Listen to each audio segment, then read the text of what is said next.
મિત્રો, વિકાસનો અજગર ભરકાવાડા બસ સ્ટેશનને ગળી ગયો। ગુજરાતના વિકાસ મોડેલમાં ગુજરાત દિન પ્રતિદિન વિકાસની હરણફાળ ભરી રહ્યું છે। ત્યારે થોડાક વર્ષો અગાઉ પાલનપુર મહેસાણા પર આવેલ સ્ટેટ હાઈવેની 4 લાઇનને 6 લાઇન કરવાની કામગીરી કરાઈ હતી, જેમાં સરકાર અને માર્ગ મકાન વિભાગ ગાંધીનગર દ્વારા 4 લેનમાંથી 6 લેન હાઈવે બનાવવાની કામગીરી હાથ ધરાઈ, જેમાં પાલનપુરથી તેનીવાડા સુધીની કામગીરી મહેસાણાની રણજીત બિલ્ડકોન નામની કંપનીને આપવામાં આવી હતી। આ કંપની દ્વારા જૂના બસ સ્ટેશનને તોડીને નવીન બસ સ્ટેશન બનાવવા તથા હાઈવેની કામગીરી ચોક્કસ સરકારી ગાઈડલાઈન મુજબ પૂર્ણ કરવા કહેવામાં આવ્યું હતું, પરંતુ વડગામ તાલુકાના ભરકાવાડા હાઈવે પર આવેલું જૂનું બસ સ્ટેશન તોડી પડાયું હતું, પરંતુ નવીન બસ સ્ટેશન આજ દિન સુધી બન્યું નથી। જોકે ગામ લોકો ઓઢવમાં મુકાયા છે। આ કામના પેટા કોન્ટ્રાક્ટર સાથે ટેલિફોનિક વાત કરતા તેઓએ જણાવ્યું હતું કે ગામના કોઈ વ્યક્તિએ બસ સ્ટેશનના ન બને અને જો બનશે તો આત્મવિલોપન કરવાની ચીમકી ઉચ્ચારી હતી, જેથી બસ સ્ટેશન પાલનપુર સ્વિચ કરવામાં આવેલ છે, પરંતુ આ બાબતના ચોક્કસ આધાર તેમની પાસે ન હોવાનું જણાવ્યું હતું। સાથે સાથે નવીન બનેલ બસ સ્ટેશનની સામે નોનવેજની લારીઓએ અડીંગો જમાવ્યો છે, તેને પણ તાત્કાલિક અસરથી દૂર કરવામાં આવે અને સૂત્રો દ્વારા મળતી માહિતી મુજબ કેટલાક લોકોના આર્થિક લાભ માટે થઈ ભરકાવાડા બસ સ્ટેશન ન થયું હોવાનું લોકમુખે ચર્ચાઈ રહ્યું છે। જ્યારે ભરકાવાડા બસ સ્ટેશન ન હોવાના કારણે 15 જેટલા ગામડાના લોકોને ખૂબ જ મોટી હાલાકીનો સામનો કરવાનો વારો આવ્યો છે અને અમદાવાદથી પાલનપુર થતી જતી બસો અહીં બસ સ્ટેશન ન હોવાને કારણે ઊભી રહેતી નથી। જો તાત્કાલિક ભરકાવાડા બસ સ્ટેશન નહીં બનાવવામાં આવે તો ગામ લોકો દ્વારા લાગુ પડતા ઓફિસ પર ઉપવાસ પર બેસવાની ચીમકી ઉચ્ચારવામાં આવી છે।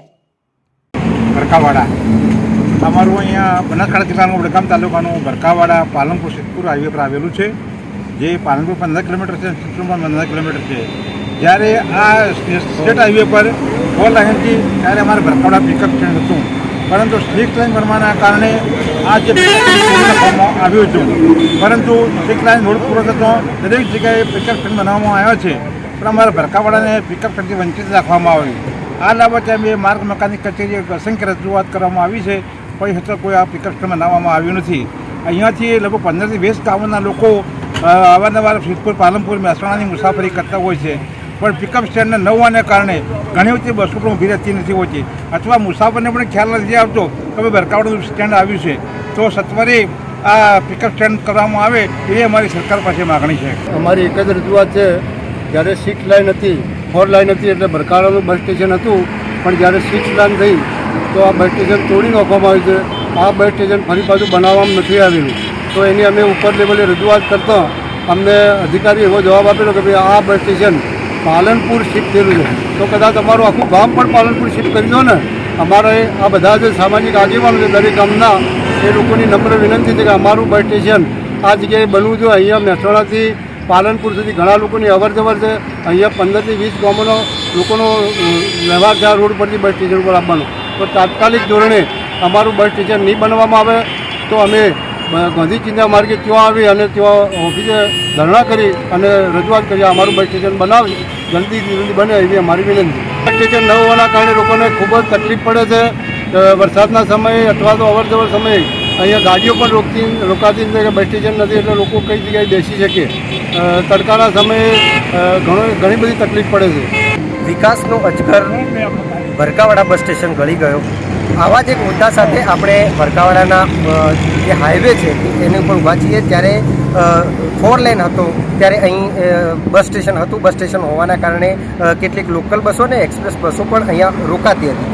અમદાવાદ તરફથી આવતા પેસેન્જરો અને પાલનપુર તરફ જતા પેસેન્જરો અથવા પાલનપુર તરફથી આવતા પેસેન્જરોને ભરકાવાડા ગામનું બસ સ્ટેશન હોય જેના કારણે બસો ઊભી રહેતી હતી અને લોકોને આ એક ફાયદો થતો હતો, પરંતુ જ્યારે સરકારશ્રી દ્વારા આ જે 4 લેન છે તેને 6 લેન કરવાની કામગીરી હાથ ધરાઈ છે, ત્યારે મહેસાણાથી લઈને પાલનપુર સુધીના તમામ ગામડાઓના જે આવતા બસ સ્ટેશનો છે તે સરકાર દ્વારા તોડી પાડી અને નવીન બનાવવામાં આવે છે.